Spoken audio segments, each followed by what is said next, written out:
Welcome viewers in our Learning for Knowledge YouTube channel.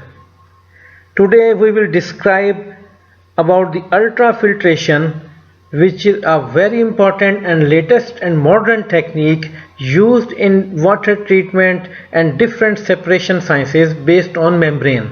This is a similar technique as reverse osmosis or microfiltration or nanofiltration, in which we will use a membrane, but the size of the pore is different from other techniques. So we will describe this technique, its basic and applications only in this video.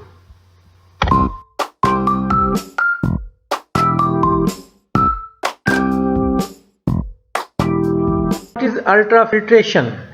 Now, ultrafiltration basically a pressure driven membrane process, and the pressure driven membrane process, which have different categories, are often classified based on their pore size, and there are four major types based on membrane process and pressure driven process.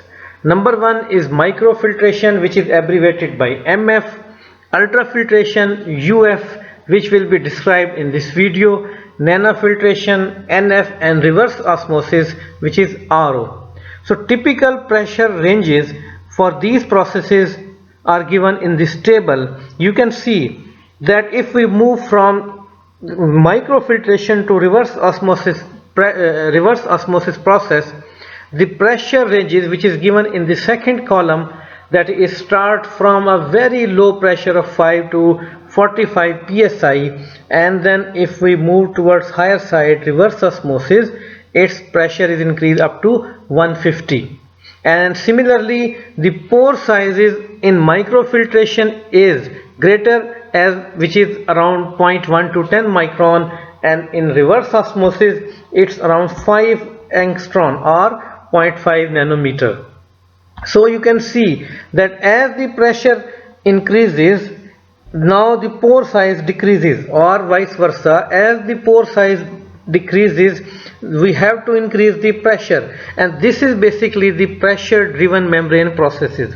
However, the separation mechanism in all these techniques are slightly different. If we look or focus on microfiltration, ultrafiltration, then it is purely based on sieving. That is, the particle which are have less size than the pores, they will pass from the membrane, and other which have higher size stop at the membrane surface. And in nanofiltration, this is a combination of sieving plus exclusion, Donon exclusion, and fourth one, which is reverse osmosis. Basically this is based on diffusion process, chemical potential and other things, which some of these things I have explained in other videos related with reverse osmosis. Now we come towards the ultrafiltration, which is also abbreviated as UF, is a pressure driven barrier to suspended solids, which are now suspended solids, bacteria, viruses, endotoxin and other pathogens, to produce water with very high purity and low silt density, which has low silt density. So basically, by applying the pressure, and we have a membrane in the path which is based on 0.01 micron, then this technique is UF, and we can find the applications of these techniques in food and beverage, biopharmaceuticals, chemical and petrochemical waste and wastewater treatment. So if we look where we have a particle size in the range of some few microns, like 0.01 micron, we can apply this, and the pores will stop the impurities which come in this range. So basic mechanism, if I explain this UF, is the sieving mechanism with rejection of particle molecules whose size is greater than that of the pores. Those molecules which are greater in size will stop on this membrane surface and cannot pass through the pores. So UF based water treatment technology is applied for separation of contaminants from water that fall in the size range of this 10 to 50 nanometer.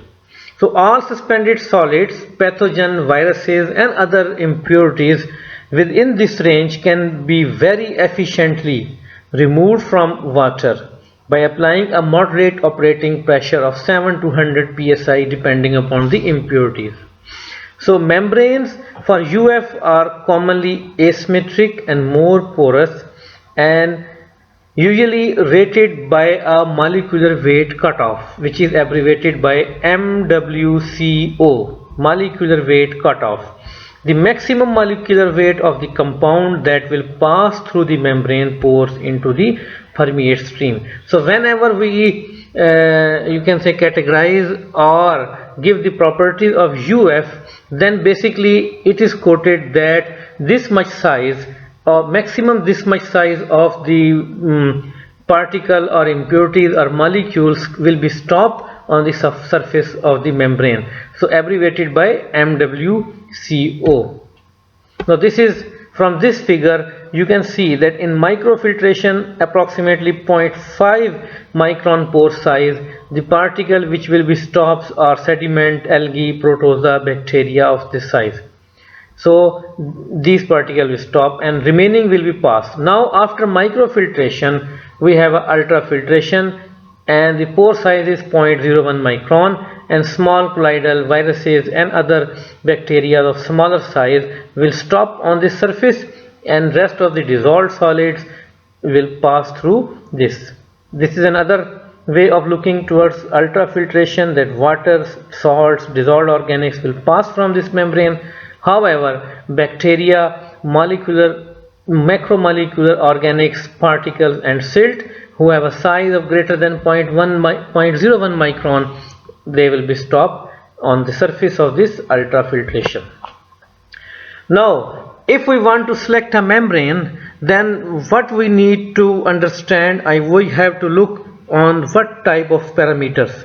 First of all, membrane characteristic, that is pore size and material type, that is what is the material of the membrane and its shape, like hollow fiber, plate and end frame configuration, whatever types. Second is module characteristics, packing density, size and material of the module. Operational characteristic and other important thing, that whether membrane can be submerged or pressurized, cross flow or dead end filtration, inside out or outside in flow. Depending upon your requirement you will consider these things. And then performance characteristic, very important, that what is the flux, recovery of the purified water, particle rejection, backwash procedure, so that you can easily clean the membrane when it is clogged. Integrity testing, chemical cleaning methods for cleaning purposes, and pre-treatment requirement, if any. These things, these parameters or these aspects must be considered before you are going to select a membrane. In this video I am focused very general and basic things, not going into detailed aspects. Maybe if we will get time, and in the next videos we will explain all these things one by one. So after this, now there are some, we are focused on advantages and disadvantages of ultrafiltration. Here on this page we have summarized some of the advantages of UF. So obviously removal of bacteria, viruses and particulates, improved and more consistent product quality, same or consistent quality of the water we will get using ultrafiltrate, and ultrafiltrate turbidity less than 0.1 NTU and SDI less than 2.5. If you are getting higher turbidity or higher SDI, then you should consider that your process is not going in a correct way. Dead end flow, if you are using dead end flow, meaning that all the feed water goes through the membrane, no wastage. So recovery at 95%. This is due to reason that 5% of the remaining water is normally used during the backwash, which will be wasted. So very high efficiency or recovery. UF can replace media filtration pre-RO like multimedia, carbon filters and other sand filters, etc., which are used as a pre-treatment of RO. If you install UF, there is no need to use those accessories. because UF is providing much higher quality of the water. Operating pH range normally 6 to 9, but it can withstand in 2 to 11 pH range because of cleaning. Sometimes you use acids and bases, so basically membrane material must withstand up to within the range of 2 to 11 pH. Filtration and cleaning operations can be highly automated and reducing the labors. Similarly, and module and skid integrity testing can be done easily online, and membrane module can be individually isolated. Very good aspect, operation aspect, that if you have like 4 or 6 membrane installed, then if you have a problem in one membrane, you can isolate without stopping your process. You can isolate that membrane and your process will continue with rest of the membrane, and you can repair the isolated membrane. Then there are some disadvantages of UF, not big deal. So, depending on feed water quality, UF may need frequent backwashing and cleaning. So this is not the disadvantage, basically this is some lacking, but it is also providing another thing, that if you have a dirty water and UF will clean it better way, but downtime will increase due to its backwash or cleaning. A leak in hollow fiber require an integrity test. If there is some leak, then you have to test or the complete membrane whether it can withstand with your pressure and other things. And repair of the defective tube. So UF membrane have a service life of 5 to 7 years depending upon the usage. It may be increased or reduced depend upon the your operation methodologies and the raw water. A bag filter or automated screen filter must be used. That there must be a filter before this UF, so a big particles, instead of choking or clogging more frequent the UF, they will stop one step behind the UF. So by removing the big particle, you can increase the efficiency of UF and prevent the leakage or damaging of the UF membrane. These are slightly disadvantages, but advantages of using UF are much more and greater than disadvantages. So this technique must be applied in the pharma industry for removal of the micron size particle in water and wastewater treatment. So, and this is also used in the pre-treatment of the reverse osmosis plants.